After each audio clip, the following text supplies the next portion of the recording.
Alright. Welcome everybody to my first review that I've ever done on my channel before.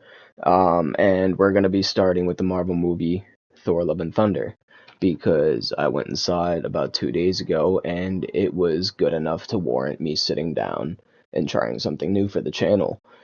I think this would also help because my posting has been really poor lately because I have not gonna lie to you guys, I've been going through it trying to find work, keep work, pay off some debt that I've accrued while making a move into a new apartment with my girlfriend Panic, who, if you're watching the background content, you'll see I'll be playing Fortnite with her. Um, now. Today also, speaking of her, is our anniversary. We've been together for about 3 years now, so that's nice to be celebrating. Let's see. I'm not gonna lie to you guys. I've got a script here right in front of me, so I'm gonna be just working with bulletins for the next, well, let's see, 19 or so minutes. But let's get started. Um, let's see.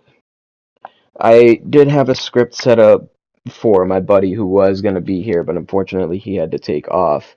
But let's move right on down to my starting point. Thor's losses. They made a big joke in the start of the movie about Thor's losses, and I see a lot of the talk online about it, who people are just like, oh, Wanda, she lost her kids, has the ability to teleport through time or whatever, go to another, not time, sorry, she got multiverse travel abilities. She could literally just go to another universe where she herself has fallen ill and died, or literally anything has happened to her, where she's now non-existent, and resume mothering those children. Now, we've got Thor, on the other hand, lost his mother, his brother, his father, all of his, not all, but a majority of his civilians. He went through, literally went through the stages of depression and wound up getting fat from it. Um, and they just play it up with a joke because of how they have Korg narrating it. And that's something else I wanted to talk about too. Is actually, I think they could have taken it a lot more seriously if they had decided to have maybe one of the Guardians of the Galaxy um, narrate it instead. Maybe Star-Lord, Gamora, even Rocket, I think would have been a good choice to narrate it instead, because we all know they got to know them pretty well, know each other. Uh, excuse me. Um, let's see. Um, I want to also talk about Jane Foster. Um, Anybody who has played Fortnite and hasn't seen the movie already knows that Jane Foster, or even if you've seen the trailers, of course, this isn't really much of a spoiler topic, which I forgot to mention. I'm trying to keep this pretty spoiler free. I'll have to throw that in the title so that way it's a little clearer, because I don't want anybody to click off immediately just because they haven't seen it and they don't want me to spoil it for them, because I understand. Um, Getting back to my point, I wanted to start talking about Jane Foster and why I loved seeing Natalie Portman in the movie again. They did a really good job of explaining actually what happened behind the scenes between all the movies and Thor 1 through 4, or sorry, 1 through 3, where she was present. I might still be incorrect about that. Maybe it was one and two. But we all know that they separated at some point, and it wasn't really explained. Well, they finally explained it in Love and Thunder, and it was a pretty realistic, like, and maybe even unexpected reason. It was really just as I'm gonna put it, human problems that maybe an Asgardian wouldn't really be used to, hence having to deal with, I don't know, paying taxes and the stresses of work. That apparently that's kind of what Natalie's character, Jane Foster, was going through. And it was nice to see that realism and drama again, because that's one of the things that makes me love Marvel so much. as opposed to DC where it's all humans bashing gods around like it's nothing, or a better example, a certain bat cloaked individual who has a certain thing for hating aliens. I don't know. I'm not a big fan of Batman or Superman, but they're decent characters on their own. That's a tangent for another time, though. Um, so Jane Foster, getting onto the whole Fortnite spoilers thing. Anybody who's seen or bought the pack or seen the movie trailers already has probably already known now that Jane Foster manages to get her hands on Mjolnir.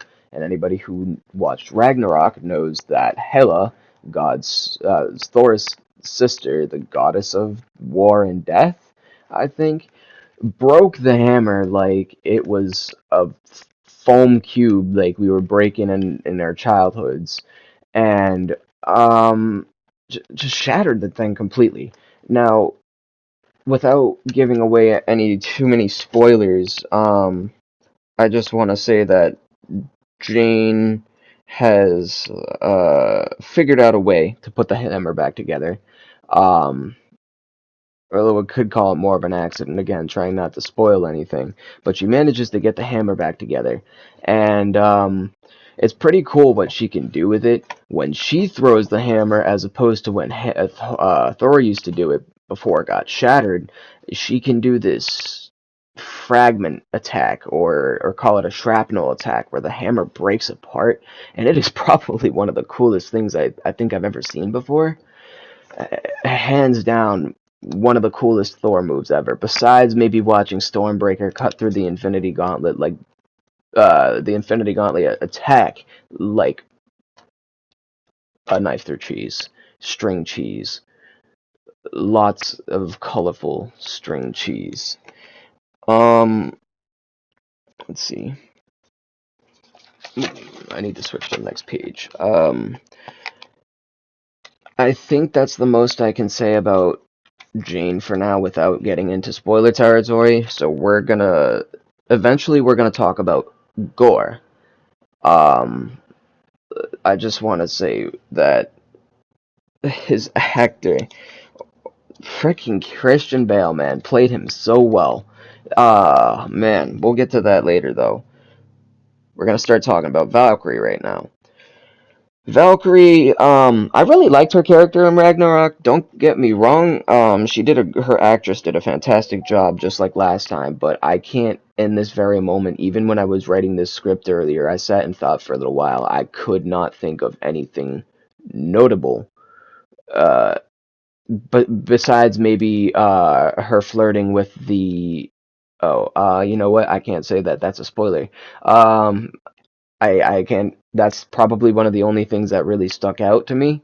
Um, Unfortunately, there's another thing too, actually, that's in spoiler territory that was great that involved her, but sorry, can't tell you. Um, I wrote this way too quick because I was rushing. My own handwriting is almost illegible right now. Um, let's see. Compare her to Ragnarok. I think I already have done that just by simply saying I liked her a lot more in Ragnarok, not just because she was hilariously a mean drunk in a way, but I liked watching Thor and Hulk and Valkyrie all bond in their way. That was one of the things I liked the most about Ragnarok and her character in that movie. Um, I think now we should talk about Thor. Um, Thor kind of got clowned the entire movie.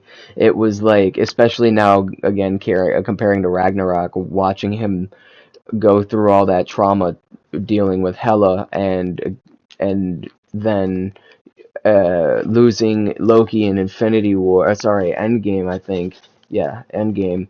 Um, I should actually have the computer on checking my facts, or should have even written them into my notes. But again, I just bullet pointed myself so I could get through this nice and easy. Um, so feel free to correct me in the comments. That would be nice to see some comments correcting me, even if people correcting me are wrong themselves. Just be there in the comments. I'd love to see it.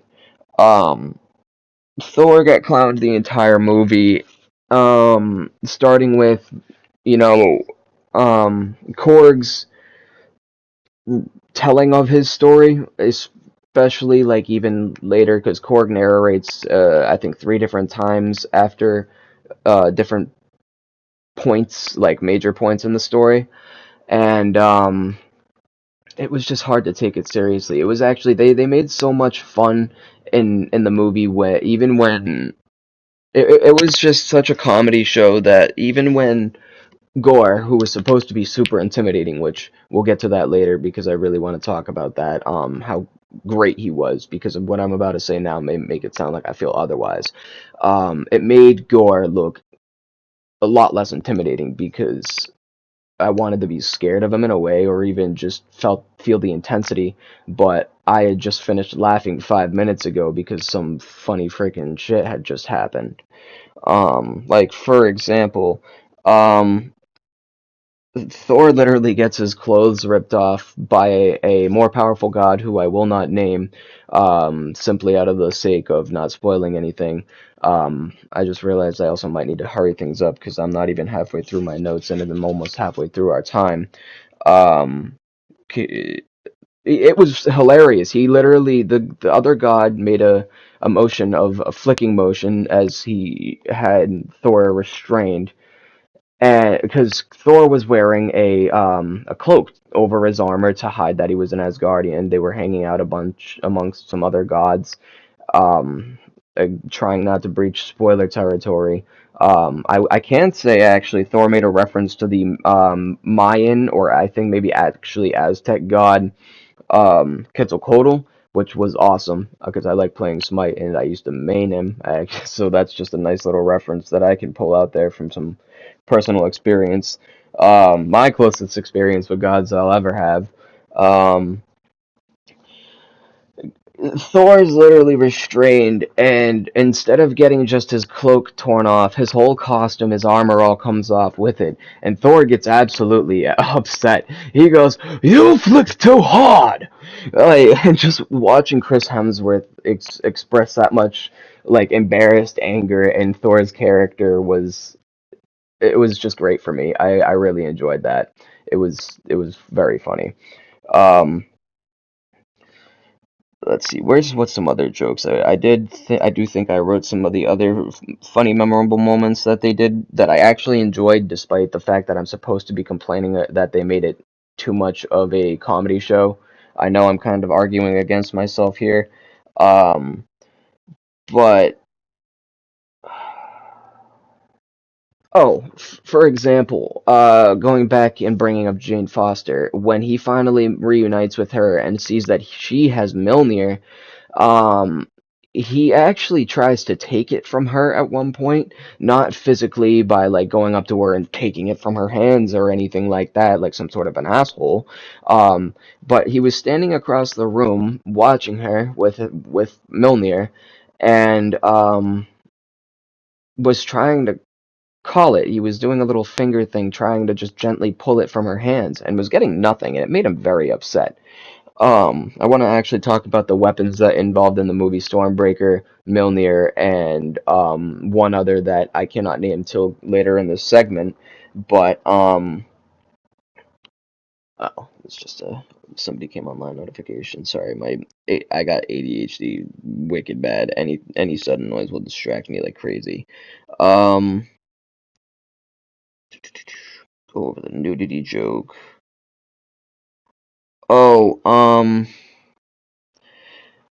you know what? We're just gonna move on from here because I think I've said enough about Thor and how he got clowned in the entire movie. He literally got nudity embarrassed by a, let's call, an elder god, who is very much obsessed with orgies, and literally said that out loud in a Disney movie with superheroes, which caught me off guard. That's for sure. Moving on. The review after this is gonna lead to the gore review, so I just want to keep everybody intact here. Um, so we're going to talk about Korg real quick. The usual goofishness.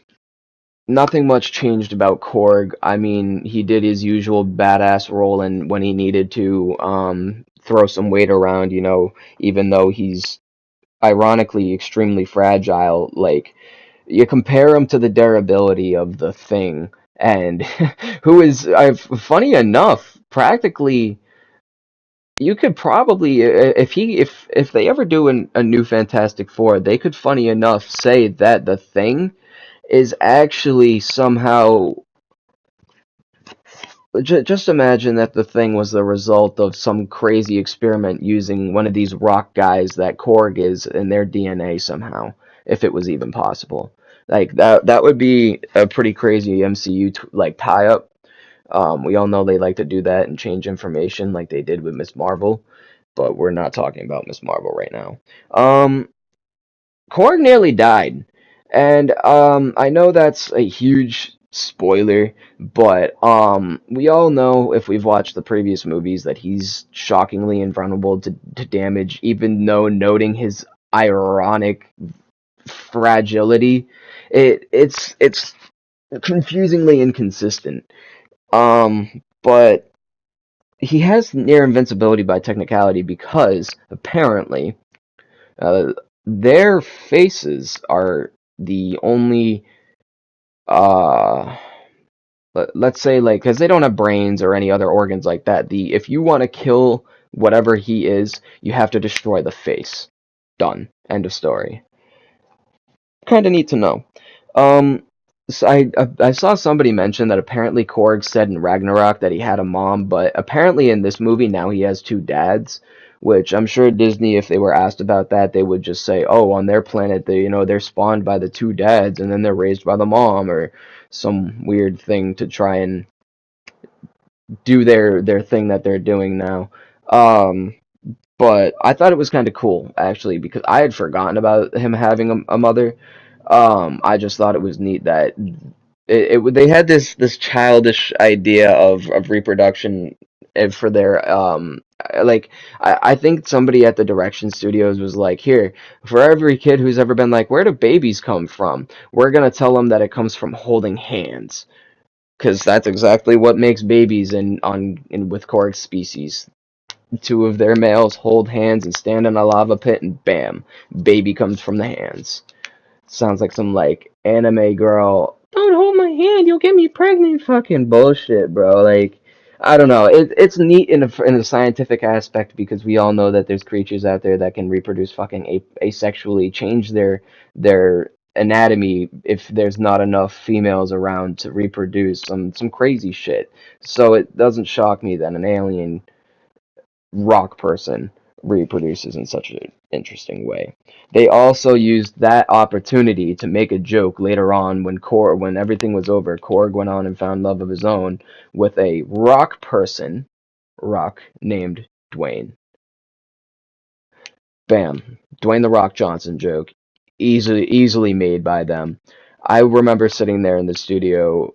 Sorry, not studio. I was in the theater, an X Plus theater, by the way, where they have the big cushy fucking lazy boys. I almost forgot to mention that. Fantastic experience, except for the fact that we were sitting in the corner of the like way bottom corner of the screen. So when we were watching, like, everything looked so strange. Anything that was on the left side of a person's body looked automatically, like, larger than the rest of their body. It was just very distorted and fucked up.